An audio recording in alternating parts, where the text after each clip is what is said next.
Bonne thérapie. Taisez-vous. En Non mais cet homme est 2018, ahurissant. porte-parole du gouvernement. Ce que vous venez de faire, c'est super.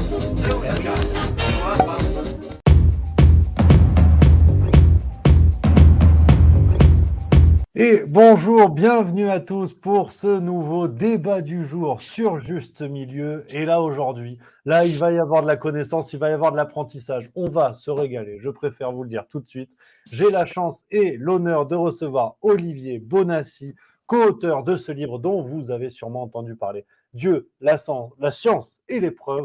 On va en parler, c'est tout l'objet de ce débat du jour, mais avant toute forme de discussion. Olivier Bonassi, comment allez-vous ? Eh ben, ça va bien. Je suis en vacances là, donc c'est pas mal. Voilà. Parfait. Parfait. Les meilleures conditions justement pour échanger et discuter dans ce nouveau débat du jour. Alors, vous l'aurez compris, chers spectateurs, le sujet d'aujourd'hui est clair comme de l'eau de roche.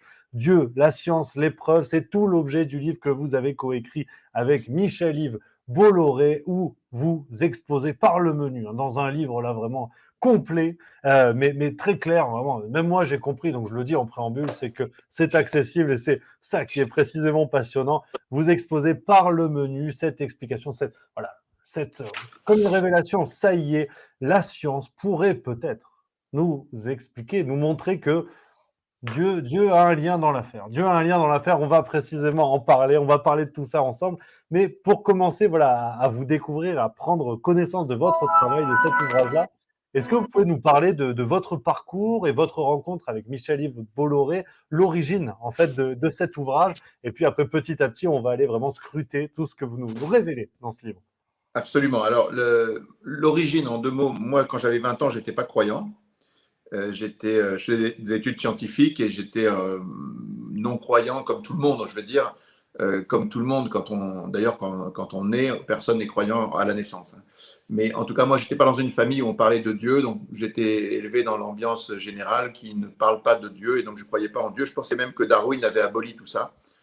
Et à un moment, un peu par hasard, j'ai commencé à monter des sociétés, ça s'est bien passé, et puis je me suis mis à gagner de l'argent, à m'amuser, alors que j'étais encore à l'école, à Polytechnique. Et finalement, à un moment, je me suis posé des questions. Je me suis dit, est-ce que c'est ça que je cherche dans la vie? Est-ce que ça va me rendre heureux?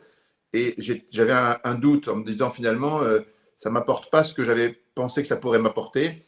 Est-ce que c'est ça le but de la vie? C'est d'accumuler les petits plaisirs, accumuler les réussites, et puis à la fin de la vie, on fait un sigma de tout ça. Est-ce que c'est ça le but? Ça me paraissait un peu nul. Et donc, je me suis posé les grandes questions. Qu'est-ce qu'on fait là? D'où on vient? Où on va? Et je pensais qu'il n'y avait pas de réponse à tout ça. Et puis finalement, un peu par hasard, dans un coin de ma famille, il y avait des catholiques et ils m'ont donné un bouquin qui s'appelle « Y a-t-il une vérité ?» d'un normalien qui s'appelait Jean Doja. Et le gars argumentait de manière valable sur la question de l'existence de Dieu en disant qu'il y avait des raisons rationnelles de croire. Alors moi, qui n'étais pas du tout catholique et qui était même hostile, pas méchamment, mais en tout cas, pour moi, les catholiques, c'était ceux qui avaient brûlé nos ancêtres, comme on disait dans la famille, puisqu'on était plutôt de tendance protestante. J'ai pris le bouquin pour essayer de trouver la faille. Et puis en regardant, plus je regardais, j'arrivais pas à trouver vraiment de faille dans l'argumentation. Et ça m'a dérangé. Évidemment, je ne me suis pas converti en 5 minutes, ça m'a pris 3-4 ans. Mais au bout de 3-4 ans, je me suis réveillé croyant, quoi. Voilà. Et uniquement pour des raisons rationnelles. Voilà. Et puis après, j'ai fait pas mal de choses. Heureusement, il n'y a pas que la rationalité dans la foi. Et donc, j'ai découvert par la prière et plein d'autres choses que ça marchait aussi. Tout était cohérent. Et donc, je me suis vraiment investi dans tout ça. J'ai fait des projets en lien avec ces choses-là. J'ai construit un centre pour la Vierge Marie à Nazareth, où je suis allé 78 fois. Et puis, Michel-Yves Bolloré m'a aidé dans ce projet-là. C'est comme ça qu'on s'est rencontrés. Et après, j'ai lancé le site internet Aletheia, qui est devenu le premier site catholique du monde. Et il m'a aussi aidé dans ce projet-là. Et à un moment, donc je suis marié, j'ai 6 enfants, il y avait 2 filles aînées qui étaient dans une classe d'un lycée catholique où il y avait un prof de philo qui parlait de la foi, qui parlait de la religion, mais qui en parlait mal. Et mes filles me disent, si jamais mon papa était là, il vous répondrait et tout. Qu'est-ce qu'il fait ton père? On rentre en relation. Et il me dit, si vous y croyez tellement, venez raconter les raisons de croire chrétiennes à ma classe. Et là, j'ai préparé un PowerPoint, j'ai fait un exposé d'1 heure. Après, il y avait 1 heure de questions-réponses. Et je me suis fait enregistrer par ma fille. Puis finalement, j'ai mis ça sur Internet. C'est devenu une vidéo qui a bien marché, qui s'appelle « Démonstration de l'existence de Dieu et raison de croire chrétienne », qui a fait 1 700 000 vues. Et Michel-Yves a été un des premiers à voir ça. Et il m'a dit, écoute, c'est très très bien, mais on peut faire beaucoup mieux. ça fait 30 ans que je réfléchis à ce sujet, il faudrait qu'on fasse un bouquin et tout ça. C'est comme ça qu'est venue l'idée. Voilà. D'accord. Et on aura le temps de décortiquer toutes ces questions-là, mais sur l'intention qui est à l'origine de votre livre, parce que, et vous le dites clairement, vous êtes croyant vous-même aujourd'hui, il y a ce livre est coupé en deux parties et résume vraiment bien la construction, l'idée que vous avez en tant qu'auteur. On a des preuves liées à la science et des preuves hors science, où vous allez chercher du côté de la philosophie, du côté, par exemple, des miracles, ces Oui, interprétations. alors il faut expliquer. Dans le livre, il y a, mettons, les 2 tiers du livre qui sont sur la science. Alors, ce n'est pas naturel, parce que la plupart des preuves de Dieu ne sont pas scientifiques. Les preuves de Dieu sont en dehors. Alors, pourquoi ça? Je vais l'expliquer en 2 mots.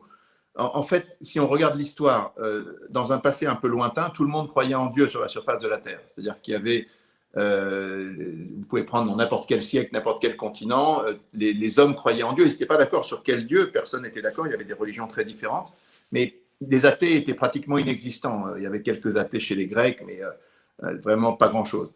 Pourquoi est-ce que les gens étaient croyants naturellement? Parce que quand on regarde l'univers, quand on regarde le monde, quand on regarde cette réalité qui existe, simplement, déjà, on se dit, bah, il y a quelqu'un qui a fait ça.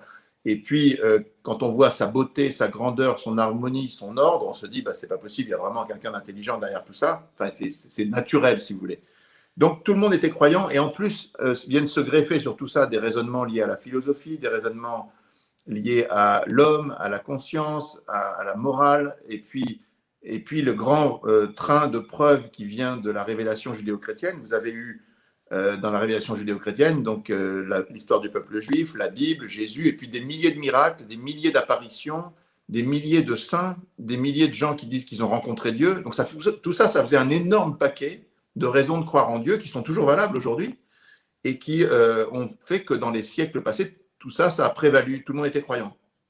Et puis est arrivée la science qui a semblé développer un discours structuré qui n'avait pas forcément, qui donnait une explication du monde sans Dieu, on va dire.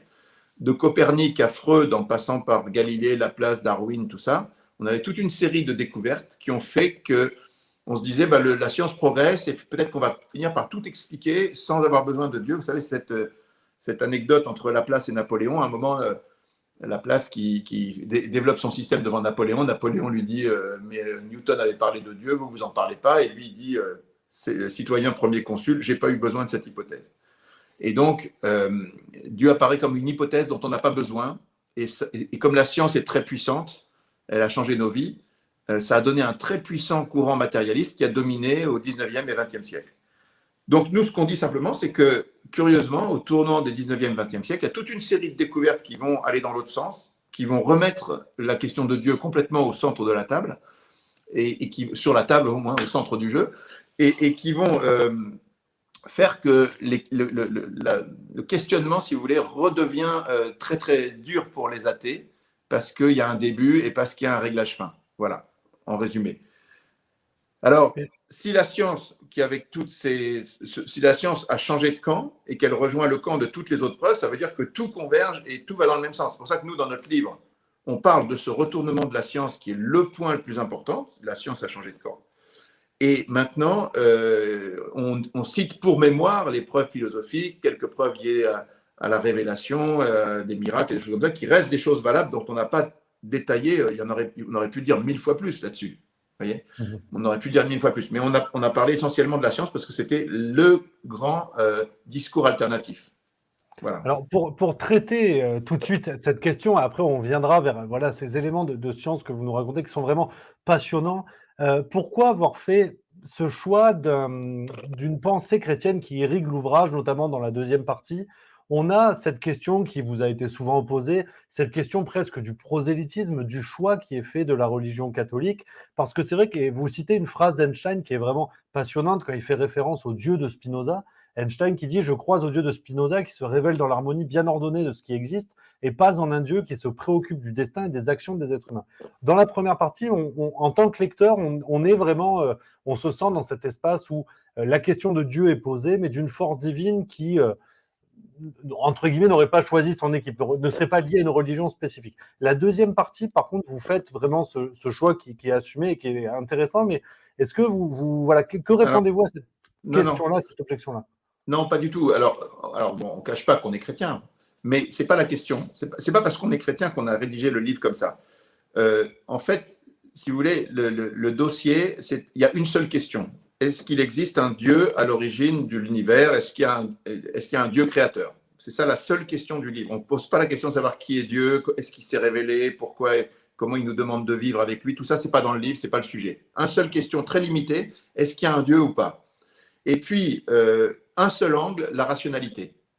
Mais pour que ça marche, quand vous faites une enquête comme ça, parce que ce livre est une enquête, il faut sélectionner des domaines indépendants qui sont discriminants, c'est-à-dire des domaines qui vont vous permettre de trancher dans un sens ou dans l'autre.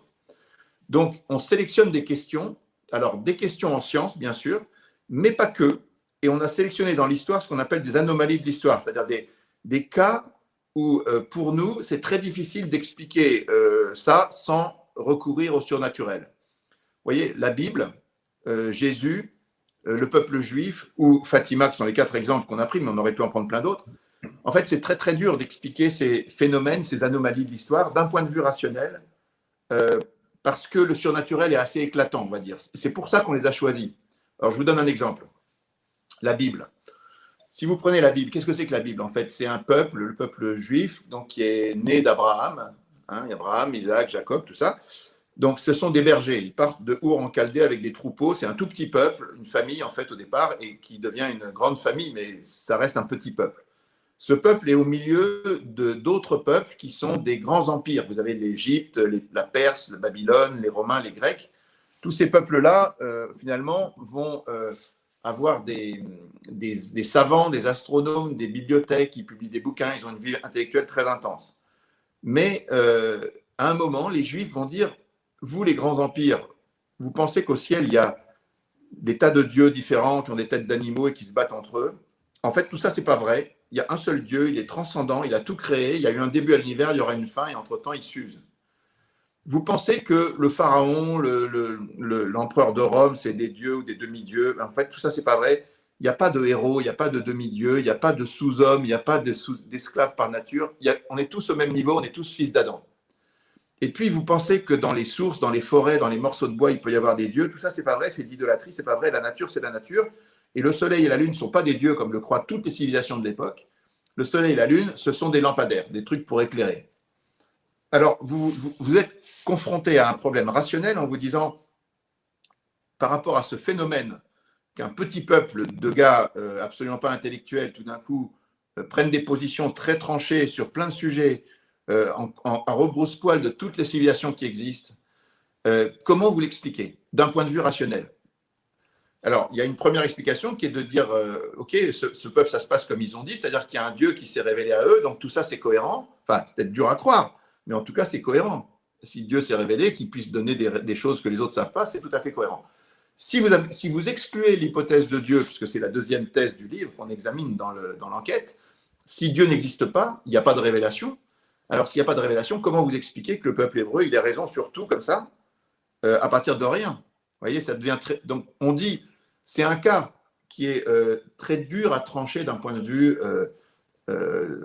raisonnable si vous n'intégrez pas le surnaturel. Pareil sur Jésus. Si vous prenez Jésus, c'est un jeune homme de 30 ans qui sort de son village, qui parle pendant 3 ans sans rien écrire, sans lever d'armée, sans rien conquérir, sans rien découvrir en sciences, en littérature, en tout ce que vous voulez. Il fait rien, il meurt. Eh bien, un destin comme ça, selon toutes les lois de l'histoire et de la sociologie, ça doit donner rien du tout. Or, il avait dit, le ciel et la terre passeront, mes paroles ne passeront pas. Et le destin de cet homme était d'annoncer, de changer l'histoire du monde. Or, c'est effectivement l'homme qui a eu le plus d'influence sur l'ensemble de l'histoire du monde. Comment vous expliquez ça? D'un point de vue de croyant, vous dites que ça a un rapport avec Dieu, donc il y a une certaine logique que Dieu permette que cet événement ait un écho. Si vous analysez les choses sans Dieu, ça devient extrêmement compliqué d'expliquer quoi que ce soit. Et puis d'autres exemples comme les enfants de Fatima. Si vous prenez ce cas très intéressant d'un miracle qui est à la fois un miracle, une apparition et une prophétie, vous avez à un moment des enfants qui disent qu'ils voient la Vierge tous les 13 du mois, et à un moment, le 13 mai, donc 13 juin, Et puis le 13 juillet, ils disent dans 3 mois, la Sainte Vierge a dit qu'elle donnerait un miracle pour que tout le monde puisse croire. Alors ils annoncent le jour et l'heure d'un miracle 3 mois à l'avance. Dans un pays qui est complètement anticlérical, où il y a absolument le gouvernement est franc-maçon, il a exclu toutes les congrégations d'église, tous les journaux sont dirigés par des anticléricaux, les grands journaux. Et donc, on arrive à cette situation où les journaux, on a interrogé la Bibliothèque nationale du Portugal et l'Université de Lisbonne en leur disant de retrouver toutes les revues, tous les articles qui sont parus sur cette affaire avant, pendant et après le miracle. Alors les journaux avant, ils disent c'est n'importe quoi, c'est un truc des jésuites, c'est pour gagner de l'argent et tout. Sur le moment, il y en a un qui est venu, il a amené un photographe et il dit mais il y a un miracle absolument incroyable, terrifiant et tout ça. Voilà, il fait un rapport tout à fait juste. Et dans les semaines qui suivent, les journaux disent c'est pas possible, c'est pas vrai, mais jamais ils donnent la moindre explication rationnelle, si vous voulez. Donc en fait, on dit quelles sont les hypothèses. Soit ça s'est pas passé, c'est très dur à soutenir. Soit c'est un phénomène météorologique, soit c'est une supercherie, soit c'est on essaie de lister les possibilités intellectuelles d'un point de vue rationnel. Et on se dit, voilà, vous avez le droit d'y croire, mais comment vous expliquez que, si c'est un phénomène météorologique, que des enfants de 10 ans arrivent à prévoir le jour et l'heure d'un phénomène météorologique comme on n'a jamais vu dans l'histoire de l'humanité, 3 mois à l'avance, voilà, vous avez le droit d'y croire, mais c'est totalement irrationnel, vous voyez ce que je veux dire? Donc, on a un cas dans lequel on dit des enfants voient la Sainte Vierge, genre ça paraît compliqué, mais bon, s'ils ont une expérience surnaturelle et que cette personne surnaturelle donne un signe surnaturel, ça a une certaine cohérence. En dehors de cette cohérence-là, l'explication est très très dure à trouver de l'autre côté. Voilà. Et on a pris cet exemple, mais on aurait pu en prendre 150 autres, parce que des miracles, il y en a plein. Donc, on ne voulait pas passer pour des illuminés. Hein. Mais l'idée de base, c'est de dire, on examine des cas, est-ce que, voilà, et qu'est-ce qui est le plus convaincant en fait dans cette histoire? C'est que à chaque fois que vous ouvrez un dossier dans un domaine indépendant, la conclusion, enfin la nôtre, en tout cas chacun est libre, hein, mais quand vous ouvrez le dossier, c'est vous qui êtes le jury. Dans cette enquête, c'est une enquête, il y a un jugement, à la fin, c'est vous qui êtes le jury, vous décidez ce que vous voulez. Mais nous, on vous met sur la table un certain nombre de preuves qui sont concordantes, qui sont fortes, qui sont rationnelles, qui sont indépendantes et qui vont toujours dans le même sens. Enfin, pour moi, ma conclusion à moi, mais peut-être que d'autres diront, ben non, c'était un ovni, je ne sais pas quoi, qui a fait le truc. Mais en tout cas, voilà. Après, chacun est libre, mais c'est pour cette raison-là qu'on a rappelé aussi les preuves philosophiques les plus anciennes, les plus valables, à mon avis toujours très valables. On a rappelé qu'il y avait toutes ces preuves qui étaient convaincantes dans le passé, qui étaient à base de miracles, d'apparitions, de prophéties, de révélations, de raisonnements philosophiques, de raisonnements existentiels sur l'univers. Tout ça, c'est la dernière partie du livre. Et puis, on s'est concentré sur la partie scientifique, qui est la partie la plus étonnante, parce qu'il y a vraiment ce retournement. Et justement, pour aller dans cette partie scientifique, parce que c'est vrai que la question de l'existence de Dieu a vraiment a vite disparu en fait avec l'émergence et la puissance du courant matérialiste, donc de ceux qui ne voulaient absolument pas y voir la moindre intervention divine, jusqu'aux pires atrocités que vous listez dans une partie du livre qui s'appelle le livre noir du Big Bang. C'est vraiment passionnant parce que là, vous remontez l'histoire et on prend la mesure de la détestation en fait de cette idée de Dieu dans le monde scientifique et de toutes les atrocités qui ont pu être commises à ce titre-là. Alors, c'était pas le monde scientifique. Alors, le monde scientifique, bon, quand il y a des révolutions scientifiques, les scientifiques ils ont toujours du mal à, bien sûr, au début, c'est une révolution, donc les gens ne sont pas d'accord, puis après, il y a des confrontations, puis après, ça se calme, et après, il y a un consensus. Mais ce qui s'est passé, c'est qu'il y avait à l'époque des régimes matérialistes athées, qui étaient le régime nazi, le régime communiste, même le régime de Mao en Chine. Et donc, il se trouve que pour les athées, dans toutes les visions athées du monde, sans aucune exception, depuis les Grecs, depuis donc Parménide, Héraclite, Démocrite, Euclide, ou depuis les Romains, Lucrèce, jusqu'au régime dont on a parlé, et en passant par tous les philosophes et tous les scientifiques des 18e et 19e siècle qui étaient athées, Auguste Comte et tout ça, pour tous, c'était une évidence que la matière avait toujours été là. C'est-à-dire que le temps était infini dans le passé, c'est-à-dire qu'il y a eu, d'une manière ou d'une autre, la matière avait toujours existé. Parce que c'est un principe qui est formulé par Lucrèce, ex nihilo nihil, à partir du néant absolu, il n'y a rien qui peut sortir. Donc il disait, puisque le monde est matériel, il a toujours été là. Parce que si à un moment il n'avait pas été là, il aurait fallu qu'il sorte d'un être non matériel, d'un Dieu, quoi. Bon. Donc, dans toutes les visions athées du monde, il n'y avait pas de début de l'univers. Et tout d'un coup, les équations d'Einstein sont instables et il y a des gens qui disent, des physiciens qui font des découvertes, disant ben non, l'univers est en expansion, il y a eu un début. Et alors, les matérialistes ne peuvent pas supporter cette idée parce que s'il y a un début, il y a un Dieu et donc tout leur schéma, toute leur construction intellectuelle tombe. Et c'est pour ça qu'ils sont très violents et que les gars qui ont fait simplement des équations en physique, ils ont été déportés, exilés, mis au goulag, torturés, fusillés. On le raconte en détail. Ces gens, ils n'ont jamais fait de politique. Hein. Ils faisaient que des équations. Donc, voilà. C'est un fait. Cette idée d'un début de l'univers était insupportable aux matérialistes athées et donc ils ont toujours essayé de la contourner ou de la combattre. Et sans dévoiler tout ce qui est dit et raconté dans l'ouvrage, quels sont les grands bouleversements qui ont permis vraiment de commencer à critiquer largement l'idée matérialiste, le courant matérialiste? Et là, les moments clés, d'après vous, où on a commencé à comprendre que oui, cette question de l'existence de Dieu pouvait sérieusement se poser, qu'on pouvait le défendre scientifiquement? Alors, il y a 5 ou 6 découvertes qui vont toutes dans le même sens. Alors, la première, c'est ce qu'on appelle la thermodynamique. La thermodynamique, c'est une science nouvelle qui naît au 19e siècle à partir des travaux de Carnot.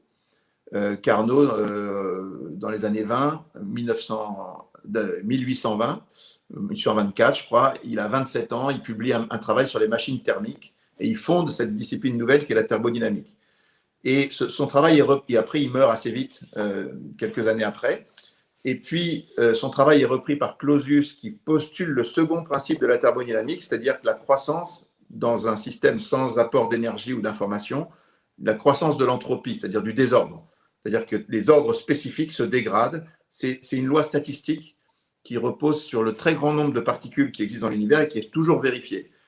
Et donc, cette idée que le désordre se dégrade, si vous voulez, c'est quand vous avez un château de sable que vous avez constitué, ben, si vous le laissez sur la plage, ben, l'ordre spécifique va se détruire dans le temps et jamais il redeviendra un château de sable très beau. Ben, ce n'est pas possible. Et puis, pareil, l'exemple qu'on donne dans le livre, c'est un feu de cheminée. Si vous mettez des bûches dans une cheminée, ça va décliner vers un état thermodynamiquement stable, qui sont les cendres. Et donc, c'est très intéressant parce que si vous voyez un feu de cheminée, vous concluez que forcément, dans quelques heures, il y aura des cendres. Et vous concluez aussi, deuxième conclusion très importante, c'est qu'il y a forcément quelques temps, il n'y a pas très longtemps, quelqu'un est venu mettre des bûches. Parce que si les bûches étaient là depuis l'éternité, le feu serait en cendres depuis l'éternité. Donc, derrière Clausius, il y a un gars qui s'appelle Boltzmann qui vient et qui met en équation tout ça. Il tire 2 conclusions absolument fantastiques, révolutionnaires. La première, c'est qu'il dit, puisque le second principe de la thermodynamique crée une flèche du temps, c'est-à-dire que le temps évolue que dans un sens, ça veut dire qu'il y a un début de l'univers exactement avec le raisonnement du feu. Il y a forcément un moment où ça a commencé. Et en plus, deuxième conclusion, au moment où ça a commencé, il y avait un ordre absolument parfait, enfin un ordre très, très important qui n'a pas arrêté de se dégrader par la suite. Et donc, ces 2 conclusions de Boltzmann sont révolutionnaires, mais tout le monde lui tombe dessus. Tout le monde dit c'est pas possible. Il y a Ernst Mach, Haeckel, Arrhenius, Poincaré, Engels, Lénine, même Einstein disent c'est pas possible parce que si jamais c'est vrai, il y a un début à l'univers. Pas possible. Et donc, le gars se suicide, pas seulement parce qu'il avait des contradictions, mais un peu quand même aussi à cause de ça, en 1906. Et on oublie un peu tout ça, et arrive une deuxième révolution qui est Einstein qui fait comprendre, fait un coup de génie, c'est ce qu'on appelle la relativité restreinte en 1905, puis la relativité générale en 1915, c'est l'idée que le temps, l'espace et la matière sont liés. C'est-à-dire que, jamais aucun philosophe avait pensé à ça, mais on est certain aujourd'hui que le temps, l'espace et la matière sont liés, que le temps est relatif à la vitesse et à la gravité. C'est-à-dire que le temps ne s'écoule pas de la même manière si vous êtes près du Soleil ou d'un trou noir que sur la Terre. Voyez, c'est très, très curieux. Mais Einstein l'a théorisé, il l'a mis en équation, il a fait des prévisions et ça a été vérifié. Maintenant, tout le monde est d'accord. Il n'y a aucun doute. Il y a un consensus scientifique. Tout le monde est d'accord. Et derrière Einstein, donc, il y a les gens Einstein fait les premières équations qui parlent de l'ensemble de l'univers, c'est-à-dire qui peuvent s'appliquer à l'ensemble de l'univers. Donc, c'est la naissance de la cosmologie. Et donc, Alexander Friedman, un Russe, il va prendre les équations d'Einstein, il s'aperçoit que Einstein avait bidouillé un peu ces équations pour qu'elles soient stables, mais il s'aperçoit qu'elles ne sont pas stables. Elles sont stables à la manière d'un stylo que vous mettez sur un papier, c'est-à-dire que si vous faites une toute petite modulation, fluctuation, ça devient instable. Donc en fait, Alexander Friedman dit en fait non, l'univers est en expansion et au début, sans doute, c'était un point.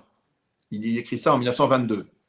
Alors Einstein dit c'est n'importe quoi, il y a une erreur de calcul. Finalement, il parle pendant quelques temps et c'est Friedman qui avait raison. Et 5 ans après, il y a un abbé belge qui s'appelle l'abbé Lemaître, Georges Lemaître, qui fait les mêmes conclusions, qui arrive à le même résultat. L'univers est en expansion, il fait aussi des prévisions. Et 2 ans après, en 1929, Hubble, dans le télescope du Mont Palomar, du Mont Wilson, il arrive à observer que les galaxies, effectivement, s'éloignent d'autant plus vite qu'elles sont loin. Et donc, il visualise cette prévision qui avait été faite par Lemaître et Friedman. Elle est observée, effectivement, l'univers est en expansion. Ça veut dire que, très important, ce que ça veut dire, c'est que la taille de l'univers, sa métrique, c'est-à-dire ça, est en train de grandir. L'espace qu'il y a entre les galaxies grandit, sans que les galaxies bougent. Les galaxies sont stables, mais l'espace entre elles grandit. Alors, cette découverte est complètement faramineuse et Lemaître, en 1931, il publie un papier, il dit bon, ok, l'univers est en train d'être en expansion, ça veut dire que si on rembobine le film dans l'autre sens, on arrive à un atome primitif, un point. Au début, l'univers était un point. Et quand il dit ça, tout le monde lui tombe dessus encore en disant c'est pas possible. Et on comprend les gens. Si vous imaginez que tout ce qui existe, tous les objets, toutes les galaxies, tout ce qu'il y a dans l'univers, ça tenait dans un point 10 milliards de fois plus petit qu'un atome d'hydrogène, avec une température gigantesque de 10 puissance 32 degrés et une énergie folle, personne ne peut croire ça. Donc pendant pratiquement toute la fin de la vie de Lemaître, il passera pour un guignol qui n'a rien compris. Einstein mourra sans croire au Big Bang. Et donc, voilà. Mais en fait, ils avaient raison parce que derrière la kyrielle de savants russes qui ont été persécutés par le régime soviétique, il y en a un qui a réussi à partir aux États-Unis. Il s'appelle Gamov. Il avait essayé de franchir la mer Noire en bateau pour partir parce qu'il sentait que tous ses copains étaient en train d'être persécutés. Il a été rattrapé. Il a essayé de passer sur la Baltique. Il a été rattrapé.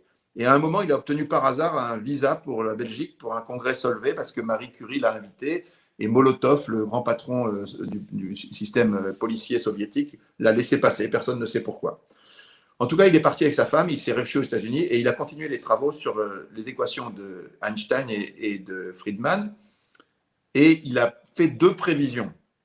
Il a fait la prévision que si jamais ça se passe comme les équations le disent, alors au début de l'univers, dans les 15 premières minutes, sont formés les 4 atomes les plus légers, c'est-à-dire essentiellement de l'hydrogène, 75% d'hydrogène, 25% d'hélium et des traces de lithium, de beryllium et un peu voilà, des tout petits gaz rares comme ça. Et puis, ensuite, il n'y a plus d'atomes jusqu'à qu'il y en ait dans la fusion des étoiles.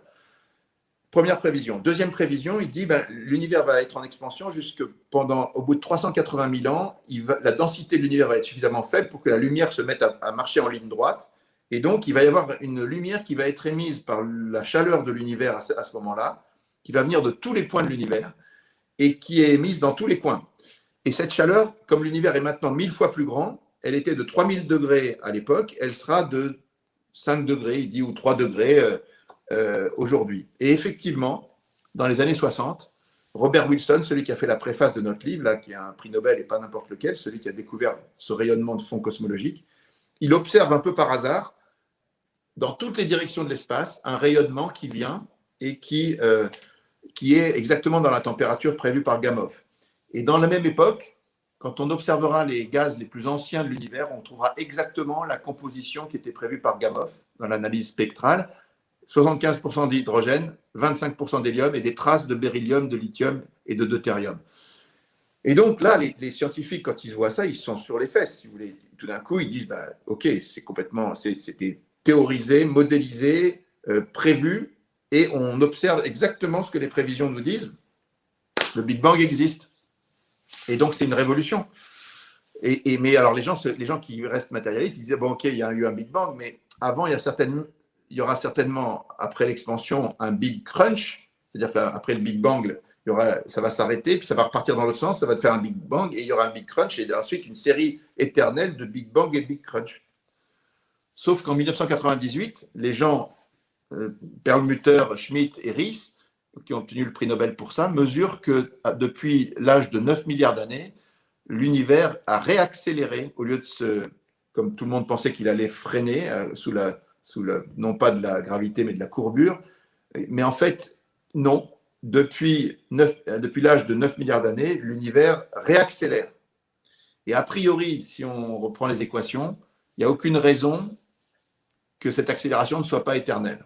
Voilà. Que ça ne soit pas une accélération continue. Parce que les deux termes de la constante de Hubble qui étaient majoritaires au début, ils sont divisés par le rayon de l'univers. Et comme le rayon va être de plus en plus croissant, ces deux termes-là baissent et il ne reste plus que le terme qui est la constante cosmologique qui, elle, imprime donc une accélération permanente. Bref, en 2003, on est en 98, donc le Big Crunch est plus ou moins réfuté. Et en 2003, il y a encore des savants qui viennent et qui vont nous dire que selon des théorèmes très robustes de cosmologie, il y a très très peu de scénarios dans lesquels un univers pourrait être éternel dans le passé. Si le Big Bang n'était pas le début et qu'il y avait eu d'autres Big Bang avant, il ne peut pas y en avoir en nombre infini. Et donc, il y a eu un véritable début absolu au temps, à l'espace et à la matière. On retrouve exactement la conclusion de la thermodynamique. Mais là où ça devient très intéressant, si vous voulez, c'est qu'il n'y a pas que la thermodynamique et la cosmologie avec ces théorèmes qui disent qu'il y a un début à l'univers. Il y a aussi l'illustration du Big Bang, qui ressemble vraiment à un début. Mais en plus de ça, si vous réfléchissez, il y a rationnellement, c'est impossible qu'il y ait un temps infini dans le passé.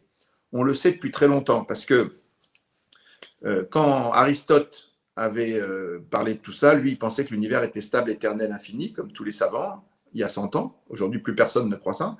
Mais la plupart des savants, ils pensaient comme Aristote. Einstein pensait ça il y a 100 ans. Il pensait que l'univers était stable, éternel, infini. Aujourd'hui, plus personne ne croit ça. Donc, il y a eu une révolution. Donc, Aristote croyait ça. Et derrière lui, au VIe siècle, il y a un commentateur chrétien qui s'appelle Philopon, qui dit non, en fait, un univers éternel dans le passé, c'est pas possible. Un temps infini dans le passé, c'est pas possible. Parce que le raisonnement est très simple. Si vous partez de maintenant et que vous comptez 1, 2, 3, 4, 5, sans jamais vous arrêter, vous allez vers un infini, mais on appelle ça un infini potentiel, parce que c'est un infini qui ne sera jamais atteint, ce ne sera jamais un infini en acte. Et bien pour la même raison qu'en partant de maintenant, vous ne pouvez pas atteindre l'infini, vous ne pouvez pas partir de l'infini et atteindre maintenant. Vous ne pouvez pas traverser l'infini ni dans un sens ni dans l'autre. Ce n'est pas possible. Donc, vous ne pouvez pas partir d'un endroit où vous ne pouvez pas vous rendre. Vous ne pouvez pas sauter d'un puits sans fond, si vous voulez. Et s'il y a quelqu'un qui vient vous voir en vous disant moins 5, moins 4, moins 3, moins 2, moins 1, 0, ça y est, je viens de compter tous les entiers naturels depuis l'infini, vous avez le droit de dire que tu es un menteur, parce que ce n'est pas possible. Okay. Donc en fait, on savait très bien, rationnellement, cette preuve de Philopon, elle a été reprise par les penseurs musulmans au Moyen-Âge, elle a été reprise par Saint Bonaventure, malheureusement, Saint Thomas d'Aquin n'y a pas cru, à mon avis, il a fait une faute de raisonnement, et donc c'est quelque chose qui n'a pas été très populaire, mais ce raisonnement existait, il était parfaitement valable. Ensuite, en plus de ce raisonnement rationnel, les mathématiques se sont mis à étudier l'infini au XIXe siècle avec Georg Cantor, qui était un grand... Cantor a fait l'arithmétique transfinie, il a fait des axiomatiques très, très valables, des théorèmes très justes en arithmétique infinie. Et donc, les mathématiciens manipulent les infinis de manière très bien. Mais derrière ça, il y a eu un congrès de mathématiques dirigé par Hilbert, qui était le plus grand mathématicien du début du XXe siècle. Et en 1925, ils ont dit, écoutez, l'infini, ça peut exister en mathématiques, mais ça n'existe pas dans le monde réel parce que ça supposerait trop de contradictions. Il a montré des paradoxes, des choses qui seraient contradictoires si l'infini existait réellement. Bon, il y a le paradoxe de l'hôtel de Hilbert, mais enfin, il y a des choses plus simples. Si vous avez un ensemble infini, que vous rajoutez 100 000 unités dans l'ensemble infini, il a exactement le même nombre. C'est comme si vous n'avez rien fait. Donc, vous voyez qu'on voit bien que ça ne fonctionne pas dans le monde réel. Donc, si vous disiez, les mathématiques se sont opposées aussi à l'idée d'infini dans le monde réel, et puis la physique a combattu sans cesse l'infini. À un moment, on pensait qu'on pouvait aller à une vitesse infinie, en fait, ce n'est pas possible.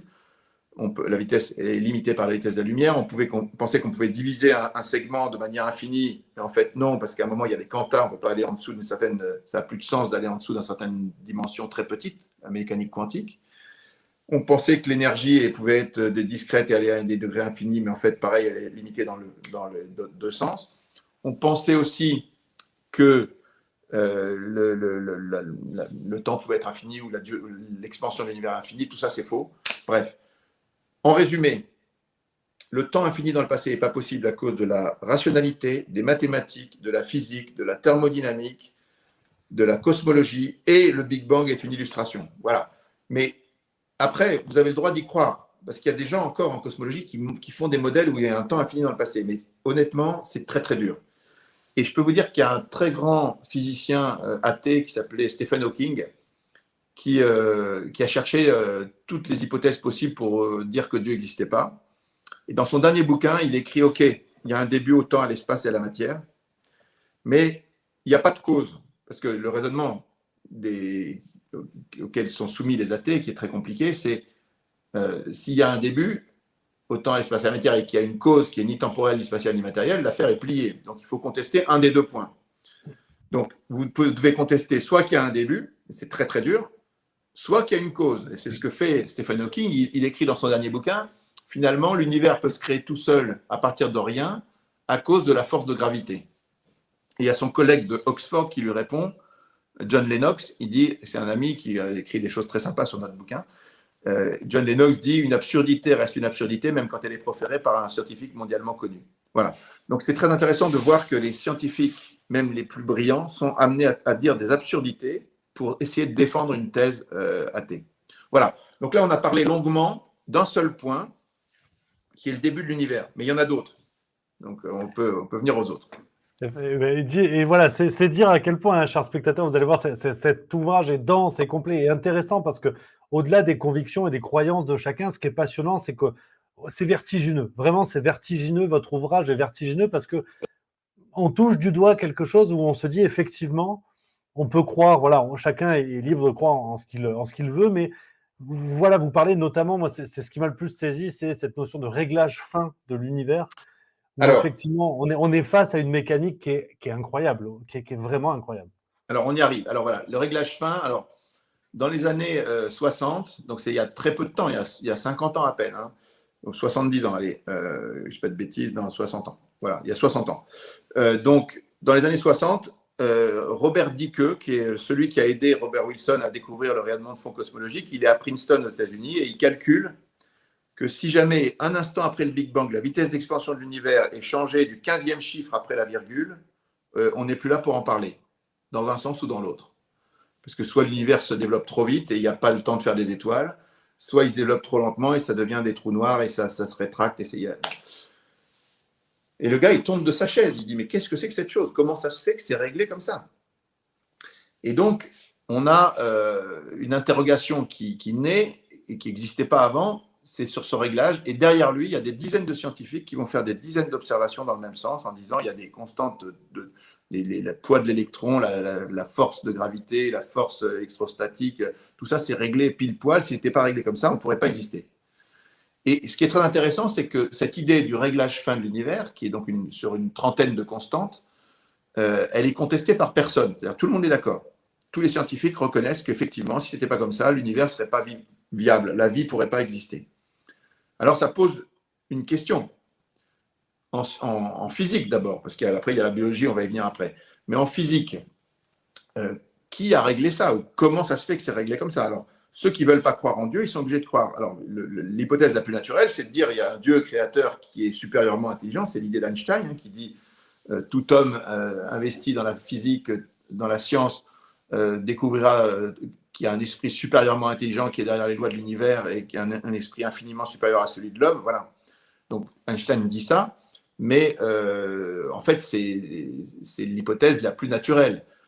Si vous ne voulez pas de cette hypothèse parce que vous ne voulez pas croire en Dieu, alors il y a une alternative éventuelle, c'est de dire que c'est le hasard qui a fait tout ça.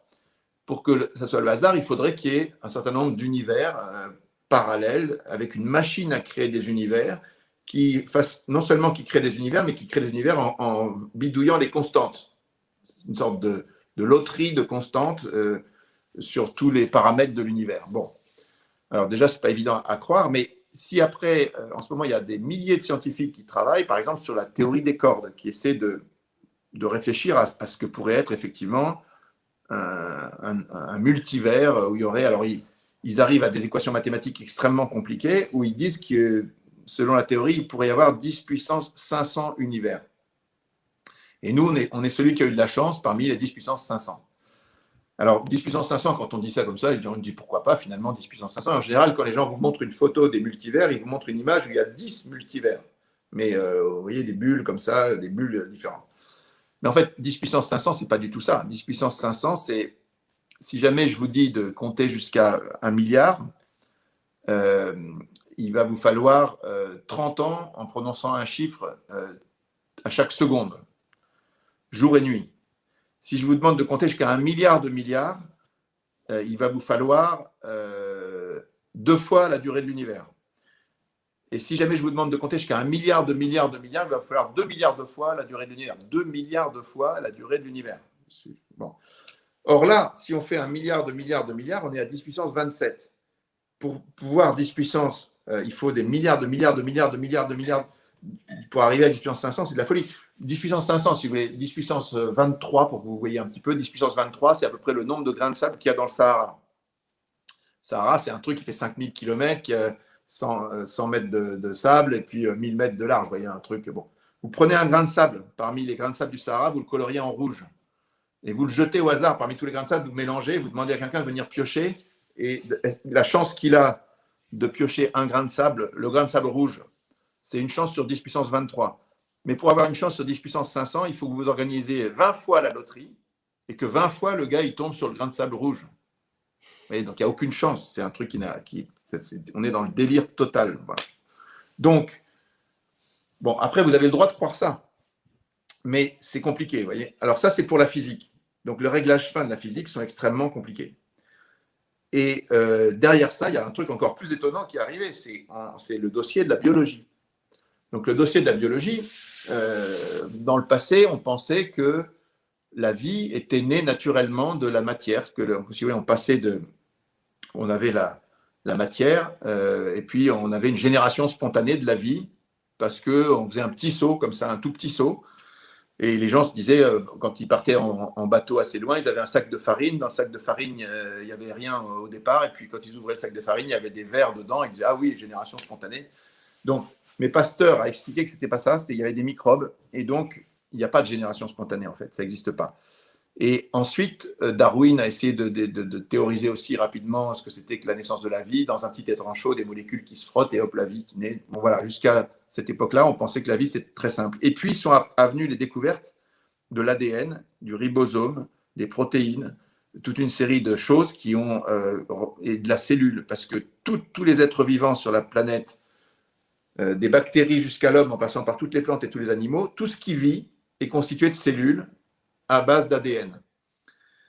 Et donc, l'ADN, c'est un langage ultra sophistiqué, complètement délirant, qui est né il y a 3,8 milliards d'années, parfait, qui code tout le vivant, qui n'a jamais bougé. Mais comment est né ce langage? C'est un truc que personne ne saurait refaire aujourd'hui. Technologiquement, c'est de la folie. Bon, en tout cas, il a fallu que ça existe comme ça, spontanément, à partir de rien. Il n'y avait pas de sélection naturelle pour amener à produire un truc comme ça. Ça s'est fait par les lois de la nature. Et puis, l'ADN, ça ne suffit pas.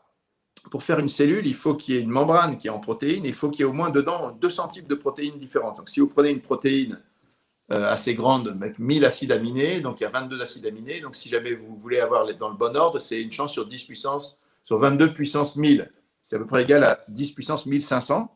C'est la même chance que vous avez de gagner au loto contre 10 milliards d'habitants de la planète toutes les semaines pendant 2 ans pour faire une protéine. D'accord?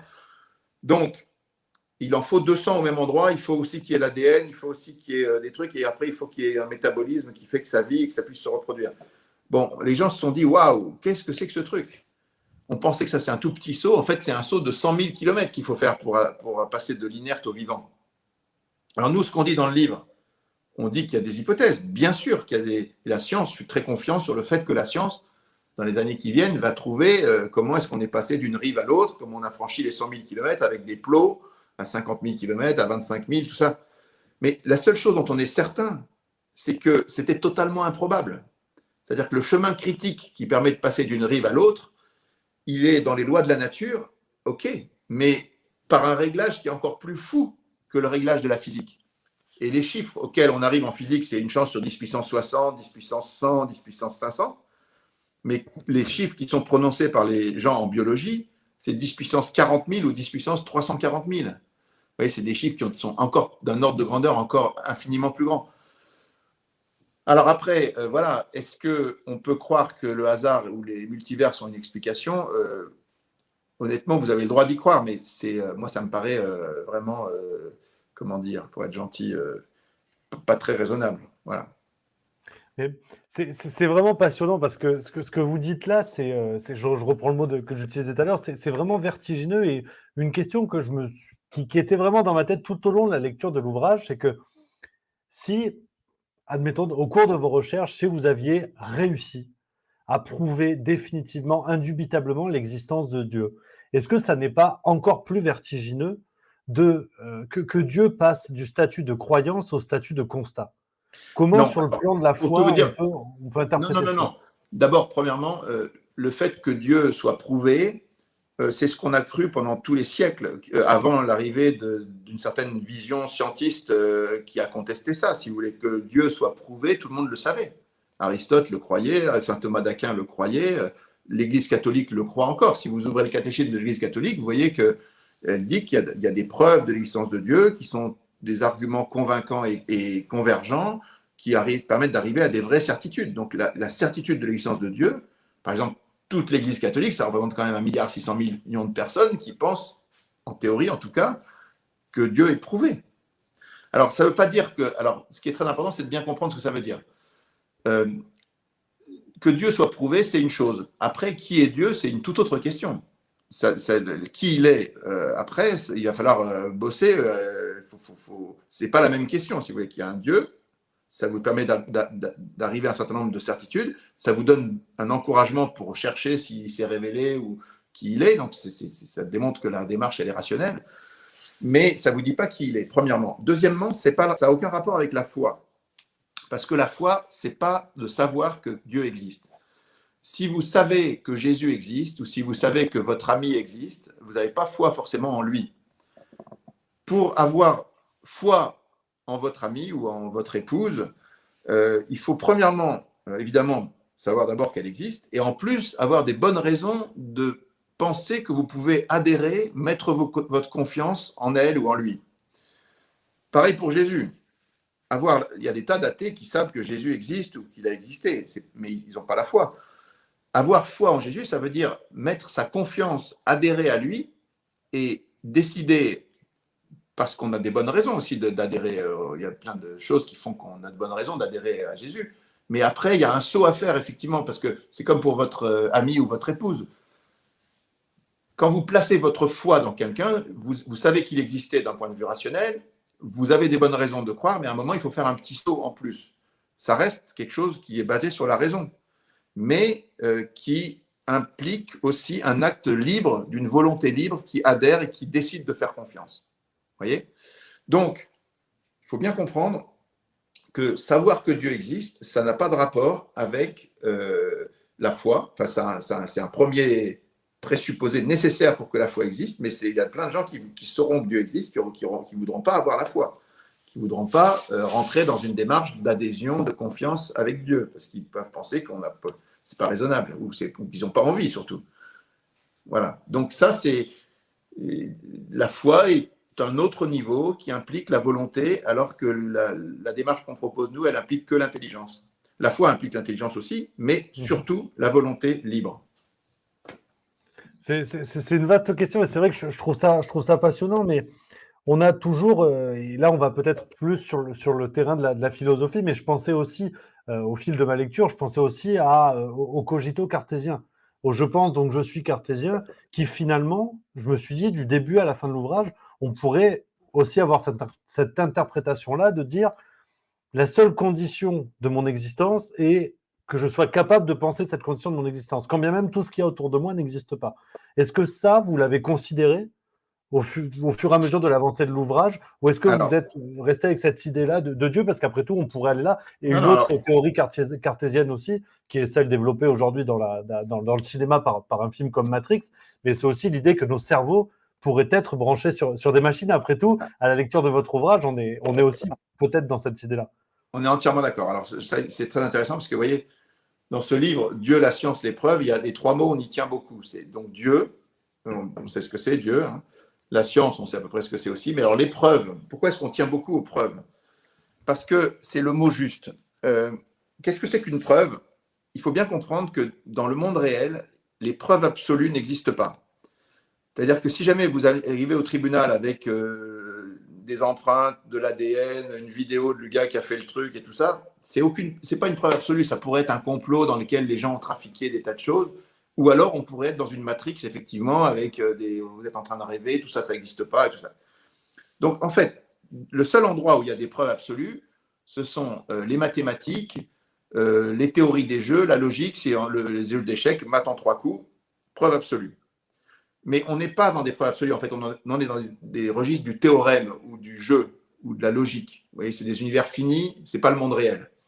Donc, dans le monde réel, il n'y a pas de preuve absolue. Si vous en connaissez une, vous me la donnez parce que je n'ai jamais vu une preuve absolue. Qu'est-ce qu'on appelle des preuves? Ce sont des éléments matériels ou intellectuels qui permettent de conforter une thèse et d'infirmer la thèse inverse, si vous voulez. Voilà. Donc, c'est ce que vous ramenez dans un tribunal quand vous faites un jugement, quand vous voulez juger d'une chose, on vous demande d'apporter des preuves et vous mettez sur la table un certain nombre de choses. Et ça devient convaincant quand toutes les preuves que vous mettez sur la table, finalement, vont dans le même sens. Mais si dans le tribunal, il y a un gars qui vous dit « Attendez, on est dans une matrix, moi, j'y crois pas à tout ça », il a tout à fait le droit de penser ça. Vous voyez? Mais ce que je dis simplement, c'est que dans le monde réel, ce qu'on appelle des preuves, ce sont ces éléments qu'on apporte au tribunal pour faire un truc, et on dit que le tribunal conclut en disant qu'il y a une certitude au-delà de tout doute raisonnable. Vous voyez? Après, c'est pas au-delà de Matrix. C'est pas au-delà d'un super complot. Il pourrait y avoir vous savez, les complotistes aujourd'hui.